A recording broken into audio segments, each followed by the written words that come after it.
Dear students, গত ভিডিওতে আমি এইচএস সেকেন্ড ইয়ারের লজিক অ্যান্ড ফিলোসফি বুকের ইউনিট 1-এর আগমনাত্মক অনুসন্ধানের প্রকৃতি, আগমনের বিভিন্ন প্রকার এই চ্যাপ্টার থেকে, মানে বাংলা মিডিয়াম ছাত্রদের জন্য এই চ্যাপ্টার থেকে 1 মার্ক ও 2 মার্কের কিছু প্রশ্নের উত্তর নিয়ে আলোচনা করেছি।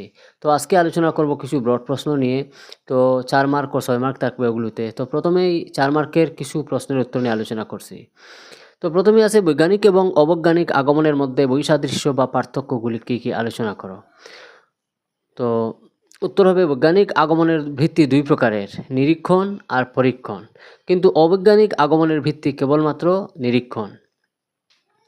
2 নম্বরে আছে বৈজ্ঞানিক আগমনের ভিত্তি হলো প্রকৃতির একরূপতা বিধি এবং কার্যকারণ বিধি, কিন্তু অবৈজ্ঞানিক আগমনের একই রূপ বা অবাধিত অভিজ্ঞতা মাত্র। 3 নম্বরে আছে বৈজ্ঞানিক আগমন জটিল প্রক্রিয়া, কিন্তু অবৈজ্ঞানিক আগমন সরল প্রক্রিয়া। 4 নম্বরে আছে বৈজ্ঞানিক আগমনের সিদ্ধান্ত নিশ্চিত স্বভাবের, কিন্তু অবৈজ্ঞানিক আগমনের সিদ্ধান্ত সম্ভাবনামূলক।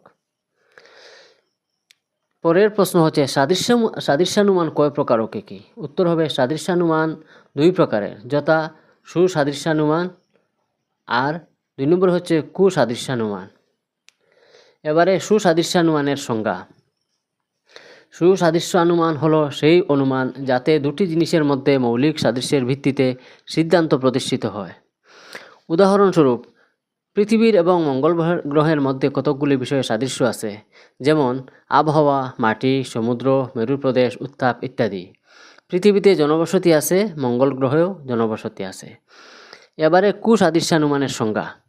কুসাদৃশ্যানুমান হলো সেই অনুমান যাতে দুটি জিনিসের মধ্যে গৌণ সাদৃশ্যের ভিত্তিতে সিদ্ধান্ত প্রতিষ্ঠিত হয়। উদাহরণস্বরূপ, মানুষের মতোই উদ্ভিদের জন্ম, বৃদ্ধি এবং ক্ষয় বা মৃত্যু আছে। মানুষের বুদ্ধি আছে, অতএব উদ্ভিদেরও বুদ্ধি আছে। পরের প্রশ্ন হচ্ছে অবৈজ্ঞানিক আগমন কোন অর্থে বৈজ্ঞানিক আগমনের পথ প্রশস্ত করে। তো উত্তর হবে অবৈজ্ঞানিক আগমনের প্রধান মূল্য হচ্ছে কার্যকারণ সম্বন্ধে আভাস দেওয়ার ক্ষমতা। দুটি ঘটনাকে সর্বদা সম্বন্ধযুক্ত দেখলে সেই দুটি ঘটনার মধ্যে কার্যকারণ সম্বন্ধ আছে এমন আভাস পাওয়া যায়। এই আভাস থেকেই আমরা সত্যিই তাদের মধ্যে কার্যকারণ সম্বন্ধ আছে কি না সে বিষয়ে বৈজ্ঞানিক অনুসন্ধান আরম্ভ করতে পারি। যদি এমন কার্যকারণ সম্বন্ধ প্রমাণ হয়, তাহলে অবৈজ্ঞানিক আগমন বৈজ্ঞানিক আগমনের নিশ্চয়তা লাভ করবে এবং বৈজ্ঞানিক আগমনের মর্যাদায় উন্নীত হবে। তাই আমরা এই সিদ্ধান্তে উপনীত হতে পারি যে অবৈজ্ঞানিক আগমন বৈজ্ঞানিক আগমনে পৌঁছানোর পথ প্রশস্ত করে। এবারে 6 মার্কের কিছু প্রশ্নের উত্তর নিয়ে আলোচনা করব। তো প্রথমে হচ্ছে আগমন এবং নিগমন অনুমানের মধ্যে পার্থক্যগুলি আলোচনা করো। তো উত্তর হলো 1 নম্বরে নিগমন অনুমানের সিদ্ধান্ত কখনো আশ্রয় বাক্য থেকে ব্যাপক হতে পারে না। অপরদিকে আগমন অনুমানের সিদ্ধান্ত সবসময় আশ্রয় বাক্য থেকে ব্যাপক হয়।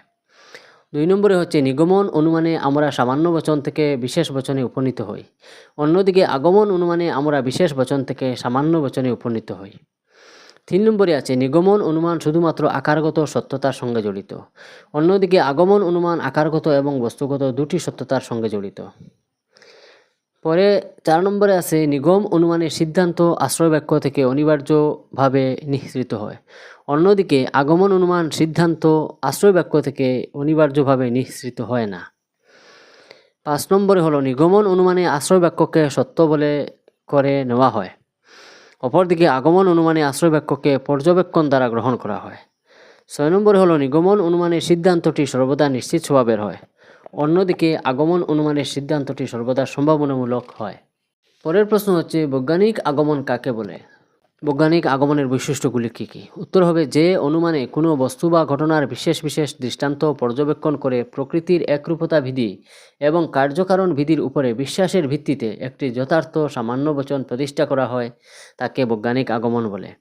উদাহরণ, সকল মানুষ হয় মরণশীল।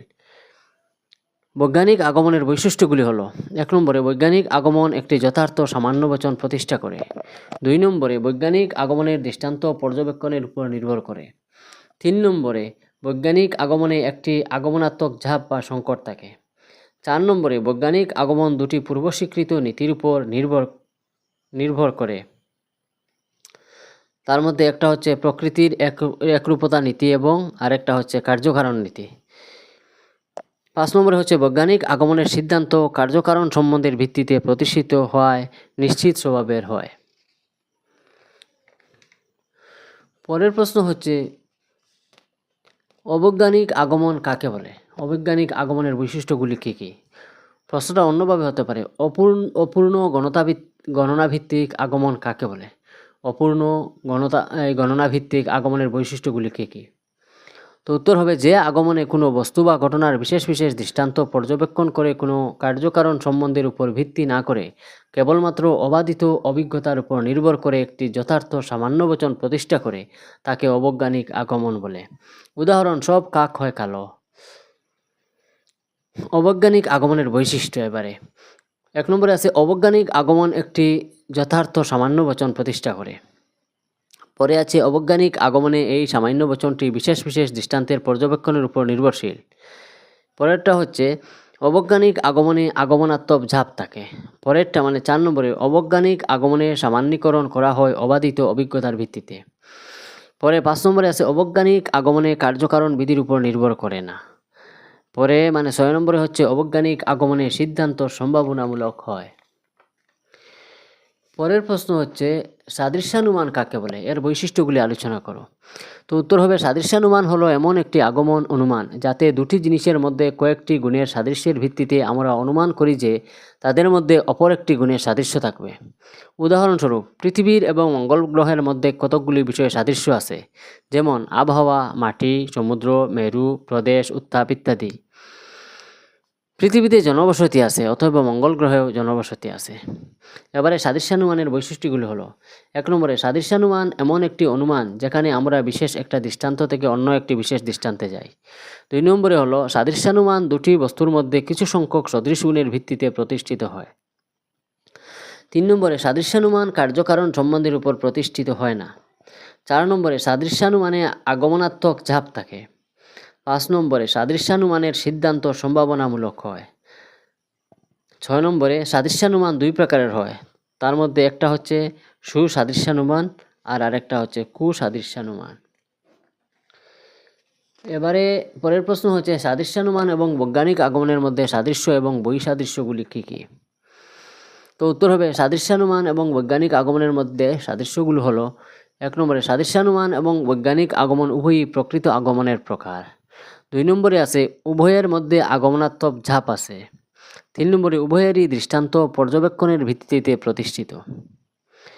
এবারে সাদৃশ্যানুমান এবং বৈজ্ঞানিক আগমনের মধ্যে বৈসাদৃশ্য বা পার্থক্যগুলো হলো,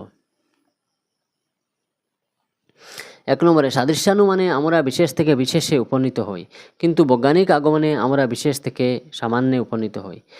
2 নম্বরে সাদৃশ্যানুমানে কার্যকারণ সম্বন্ধ সম্পর্কে কোনো জ্ঞান থাকে না, কিন্তু বৈজ্ঞানিক আগমন কার্যকারণ সম্বন্ধের জ্ঞানের ভিত্তিতে প্রতিষ্ঠিত হয়।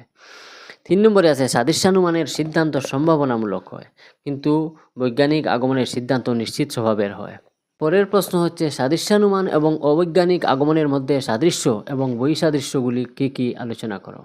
তো উত্তর হলো, সাদৃশ্যানুমান এবং অবৈজ্ঞানিক আগমনের মধ্যে সাদৃশ্যগুলি হলো, 1 নম্বরে সাদৃশ্যানুমান এবং অবৈজ্ঞানিক আগমন উভয়ই প্রকৃত আগমনের প্রকার। 2 নম্বর, সাদৃশ্যানুমান এবং অবৈজ্ঞানিক আগমন পর্যবেক্ষণের ভিত্তিতে প্রতিষ্ঠিত হয়। 3 নম্বরে উভয় প্রকার আগমনেই আগমনাত্মক ঝাপ থাকে। 4 নম্বরে উভয় প্রকার আগমনের মধ্যে কার্যকারণ সম্বন্ধ প্রতিষ্ঠা করার চেষ্টা করা হয় না। 5 নম্বরে সাদৃশ্যানুমান এবং অবৈজ্ঞানিক আগমন উভয়ের সিদ্ধান্তই সম্ভাব্য হয়।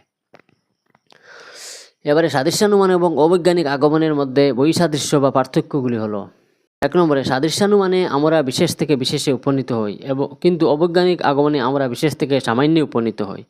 2 নম্বরে সাদৃশ্যানুমানের ভিত্তি হলো অপূর্ণ সাদৃশ্য, কিন্তু অবৈজ্ঞানিক আগমনের ভিত্তি হলো অবাধিত অভিজ্ঞতা। 3 নম্বরে সাদৃশ্যানুমানের সিদ্ধান্তের সম্ভাব্যতা নির্ভর করে জ্ঞাত সাদৃশ্য গুণের সংখ্যা এবং গুরুত্বের উপর, কিন্তু অবৈজ্ঞানিক আগমনের সিদ্ধান্তের সম্ভাব্যতা নির্ভর করে অবাধিত অভিজ্ঞতার ভিত্তিতে লব্ধ দৃষ্টান্তের সংখ্যার উপর। 4 নম্বরে সাদৃশ্যানুমান পদের লক্ষণার্থ সম্পর্কে আমাদের জ্ঞান বৃদ্ধি করে, কিন্তু অবৈজ্ঞানিক আগমন পদের বাচ্যার্থ সম্পর্কে আমাদের জ্ঞান বৃদ্ধি করে। তো এই হলো 4 ও 6 মার্কের কিছু প্রশ্নের উত্তর। তো আশা করি এর বাইরে থেকে পরীক্ষায় প্রশ্ন প্রায় থাকে না। দীর্ঘ কয়েক বছর ধরে যেগুলো ঘুরে ফিরে আসছে আমি সেইগুলো থেকে প্রশ্নের উত্তর বানিয়ে তোমাদের সামনে উপস্থাপন করলাম। তো ডিয়ার স্টুডেন্টস, আশা করি তোমাদের উপকারে আসবে আমার এই ভিডিওগুলি। তোমরা আমার ভিডিওগুলো ফলো করতে থাকো, আর উপকারে আসছে বলে মনে করলে সাবস্ক্রাইব করো, বন্ধু বান্ধবদের সঙ্গে শেয়ার করো। আমি পরবর্তীতে এরকম আরও নতুন কোনো ভিডিও নিয়ে হাজির হব। আজকে এই পর্যন্ত।